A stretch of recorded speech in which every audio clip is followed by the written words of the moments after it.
السلام عليكم ورحمة الله وبركاته. أصحابتك وحرن جنال كمركز السود وواضح أدي هذا وما سنتهين وصليا مقال كانوا حروا إن نذكره وذاقه نينكي جيفري أبستين ها وأنا قلنا هاي فايل الكيس إن عالم كأو إذل أي قسان أي حد وحل لي هي ونولي هي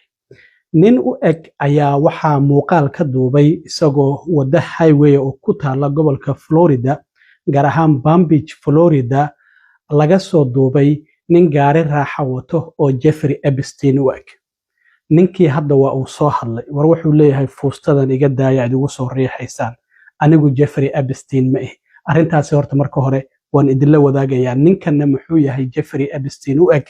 oo hadda guud ahaan internetkii ay leeyihiin ninkii Jeffrey Epstein ahaa ma dhiman ee waa nool yahay arinta kale oo la yaab kale waxay tahay madaxweyne Trump qasrigiisa Mar-a-Lago degmadii uu ku yeelay ee Palm Beach County ayaa waxa laga soo doortay xalay xildhibaanad dimuqraadi ah waxaana ay ka guuleysatay nin Republican ah oo madaxweyne Trump uu taageeray doorasho qaas ah oo shalay ka dhacday county-gaasi guriga ama qasriga madaxweyne Trump uu ku yaalo arintaasina sidee u dhacday sidoo kale waan idin la wadaagayaa wixii u dambeeyay internetka waxa si weyn u yaacayay ninkii Jeffrey Epstein ahaa waa nool yahay oo ma uusan dhiman nin gaari raaxa wato oo dusha ka furan gobolka Florida waa gobol iska qorax sidaan ognahay marka isagoo wadada I-95 ka maraya ayaa nin cadaan ah u arkay ninkan oo kiyaalaha wato koofidu gadaal ay ugu jirto gaarigan dusha sare ka furan oo gawaarida marna la furo marna la xira ah oo iska baashaalaya oo wadada maraya ninkan aad aragtaan TikTok ayuu ka duubay marka ninkii Jeffrey Epstein u ekaa wuxuu yiri guys Jeffrey Epstein ma dhiman waa nool yahay waa kana arintii internetkii oo dhan ayaa isla qaatay Epstein is alive. Epstein is alive. haddaba ninkan u eg Jeffrey Epstein hadda TikTok ayuuba furtayba waana soo hadlay warbaahinadiina waxay bilaabeen in ay wareystaan ooba la duubo ninkan la raadiyo horta ninkan muxuu yahay ninkan waxa la yiraahdaa Palm Beach Beat ayaa la yiraahdaa kullay sida asaga TikTok ugu qoran magaciisana uu sheegayo halka uu degan yahayna waa Palm Beach Florida waa degmada madaxweyne Trump qasrigiisa Mar-a-Lago uu ku yaalo halkaasina Jeffrey Epstein Trump ognaay saaxiib ay ahaayeen Mar-a-Lago uu tagi jiray Jeffrey Epstein isla markaana sidoo kalena halkaasi waa halkii laga soo qabtay markii ugu horeysay oo la xirayay marka ninkan waa nin real estate executive ahaa dadka guryaha iibiyo waliba qaali Florida guryahooda gobolada ugu gurya qaalisan ayay ku jirtaa marka waa nin shaqada ka fariistay da ahaanna ninkan oo hadda Palm Beach Pete la yiraahdo ee Jeffrey Epstein waa isku qaybsan yihiin Jeffrey Epstein markii xabsiga ku yaala New York sanadkii 2019 bishii 8 ee Agosto 10keedii la dhahayo waa uu isku dilay inkastoo hadda geeridiisa marna la leeyahay waa la dilay oo ninkan maadaama sad badan uu hayay waa la isdaafiyay ama hadda isaguna la leeyahay isaga isdilay markaasi wuxuu ahaa 66 sano jir ayuu ahaa ninkan 1953 ayuu Jeffrey Epstein dhashay marka 6 sano ayaa ka soo wareegatay dhimashadiisii marka lagu daro xilligan haddii uu nool yahay Jeffrey Epstein 72 jir ayuu ahaan lahaa ninkan hadda u eg marka Jeffrey Epstein oo Palm Beach Beat la leeyahay isaguna waa 71 jir marka Jeffrey Epstein ayaa hal sano weynaan lahaa marka la eego wajiga timaha meel fara badan ay isaga egyihiin marka Jeffrey Epstein ninkan wuxuu yiri hadda waa la istaajinayaa sawirro ayaa leela galayaa TikTok ayaa leela duubaya ninkii celebrity ayuu noqday ninkii caan ayuu noqday oo warbaahinadii ayaa wareysanaya hadda TikTok ayuu furtay marka TikTok-giisa oo hadda 365 maraya dadka daawanaya view ahaan 4 milyan ka badan ayuu haystaa waxaa muuqaaladiisa ugu yar daawatay 4 milyan kuwa 27 milyan ay daawadeen kuwa 20 milyan ay daawadeen kuwa 9 milyan ay daawadeen marka ninkii TikTok uu furtay TikTok-gii markuu uu furtay ninka la yiraahdo Palm Beach Beat waa uu soo hadlay war wuxuu yiri nimay hoose wax u jiraan fuustadan iga daaya adigu soo riixaysaan anigu ma ihi ninkan la yiraahdo Jeffrey Epstein nin xun ayuu ahaa wuuna dhintay aniga Palm Beach Beat ayaa la yiraahdaa ninkan kulay nin ladan ayuu ag yahay dadku markay real estate ku jiraan ama dadka guryaha iibiyo ama iyaguba leh oo iska iibi ay yihiin wadad iska ladan oo lacag iska haysta gaariga uu watay ayaa laga dareemi karaa iyo maqaayadaha uu tagayo wax ka cunaya sida tiktokiisaba aad ka aragtaan marka waa uu soo hadlay ninkii wuxuu yiri wariga daaya fursadan aniga Palm Beach Beat ayaa la yiraahdaa ninkaas nin xun ayuu ahaa waa uu dhintay marka wuxuu yiri waan soo dhaweynayaa dad fara badan in ay hadda ay magacayga barteen oo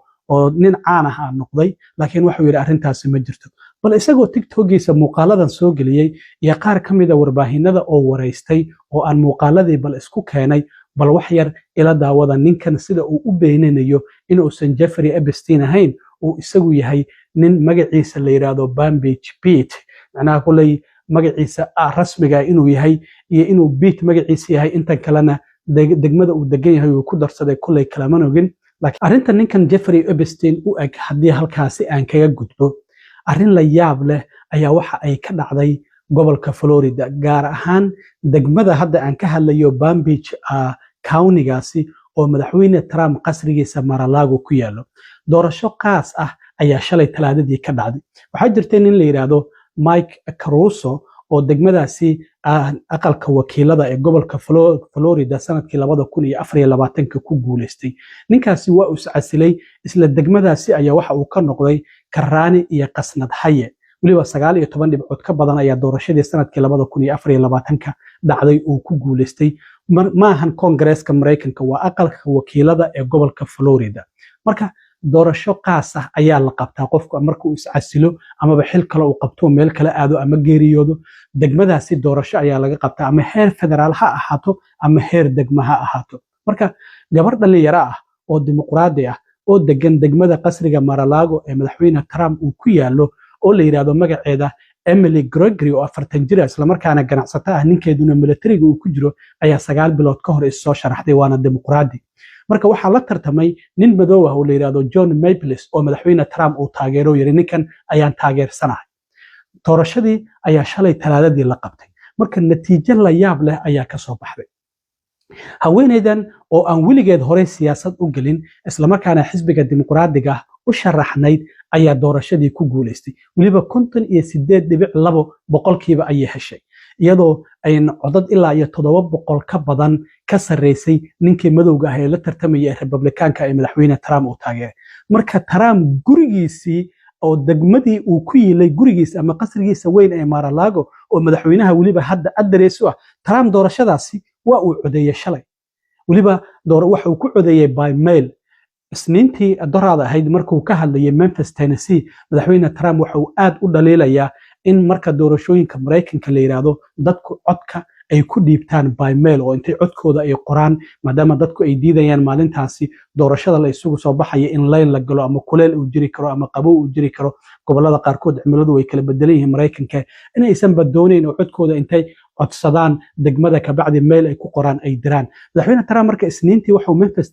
Tennessee ka sheegay in uusan taageersanayn oo ogaadayba in wadanka kaliya ee doorashooyinka by mail codkooda lagu dhiibto inuu yahay inkastoo taas ay been tahay oo 30 wadan ka badan ay arrintaasi ka jirto in codka mail lagu dhiibto marka wuxuu yiri arrintaasi qish ayaan u arkaa in dad qofku codkiisa intuu qoro oo mail ku diro Trump muxuu sameeyay shalay talaadadii isagoo maadaama degmadaasi laga codeynayo doorashadan qaaska ay ka dhaceysay uu qasrigiisa ku yaalo address ahaana uu degan yahay sabtida iyo hadda xitaa hadii aysan shaqo jirin uu aado qasrigiisa Mar-a-Lago oo address u ah isaga codkiisa shalay markii uu dhiibanayay mail ayuu ku qoray wuuna diray sharci waxa jira hadda uu isagu u ololeynayo Congress-ka Mareykanka ku cadaadinayo la yiraahdo Safe America Act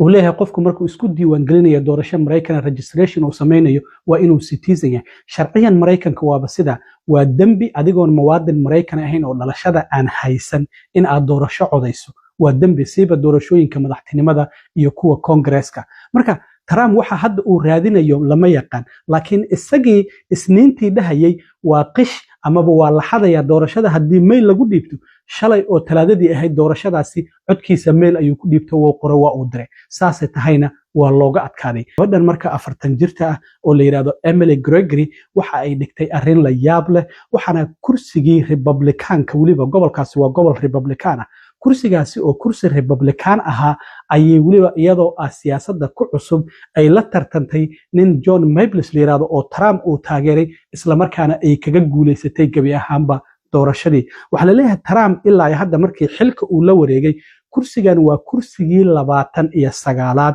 oo xubin Republicana uu horay u hayay oo xisbiga Republicanka guud ahaan wadanka Mareykanka marka la eego oo dimuqraadiyiintu ay ku guuleystaan arrintan marka waxay fariin cad u tahay xisbiga Republicanka doorashooyinka xilliga dhexe ee dhamaadka sanadkan bisha November dhacaya oo Congress-ka Mareykanka labada aqalba aqlabiyadiisa maadaama hadda Republicanku ay hayaan in dimuqraadiyiinta ay u badan tahay in aqlabiyada ay la wareegaan maadaama hadda Trump sanad uu xilka hayo 29 kursi oo Republican ay hayeen dimuqraadiyiinta intii u tartameen ay kaga guuleysteen marka Trumpna ceebtaasi ayaa u soo hoyatay caawo oo qasrigiisa Mar-a-Lago degmadii uu ku yiilay ayaa xubin Republican oo uu taageeray waxa kaga guuleysatay gabar da'yar oo ganacsata oo 40 jir ah oo siyaasadda ku cusub 9 bilood ka horna ku dhawaaqday inay kursigaasi u tartamayso